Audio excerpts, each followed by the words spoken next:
આ ઢીંગલો તો 3-4 દિવસથી તૂટી ગયો હતો, પણ આજે સાંધવાનું મુહૂર્ત આવ્યું. આવી રીતના ને એનો બધું પહેલેથી કહું તો. ગુડ મોર્નિંગ જય શ્રી રામ મિત્રો, કેમ છો બધા? મજામાં?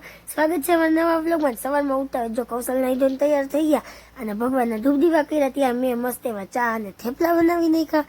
કૌશલને જવાનું થતું હતું મોડું, એટલે આપણે બેસી ગયા ચા પાણી નાસ્તો કરવા. ચા નાસ્તો કરવા બેઠા ને તોય ફોન નહીં મૂકવાનો, ગમે એટલું મોડું થાય ને.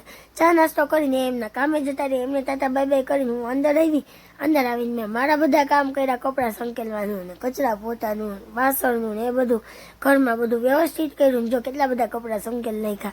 પછી વાત આવી આ ઢીંગલાની. આ ઢીંગલો 3-4 દિવસથી તૂટી ગયો હતો. મને વળી યાદ આવ્યું કે લાવને આજે આનું ઓપરેશન કરી જ નાખીએ. પછી તો શું, સોયદોરો હાથમાં આવી ગયો ને એટલે ઢીંગલાને મસ્ત એવો શાંતિ નાખ્યો. અને જો આ ઢીંગલો પાછો હતો ને એવો થઈ ગયો મસ્તનો. આજે બપોરે ને કૌશલ જમવા નહોતા આવવાના, કારણ કે તાવને હિસાબે ને ભૂખ જ નથી લાગતી.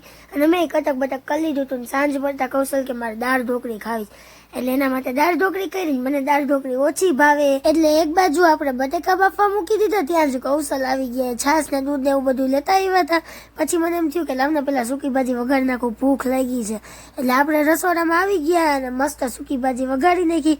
રસોડામાં હમણાં ગરમી થઈ એની વાત પૂછી દ્યોમાં, કારણ કે ઉનાળો ચાલુ થઈ ગયો હોય ને એટલે. સારું હાલો, બીજી બધી વાતો તો આપણે પછી કરશું. પેલા તો તમે આ સૂકી ભાજી બને ને ત્યાં સુધીમાં વિડીયોને લાઈક કરી દો, ચેનલને કરી દો ફોલો, અને હા, વિડીયોને કરી દેજો 4-5 જણાને શેર. કોમેન્ટ કરવાનું ભૂલતા નહીં કે તમને અમારા વિડીયો કેવા લાગે છે.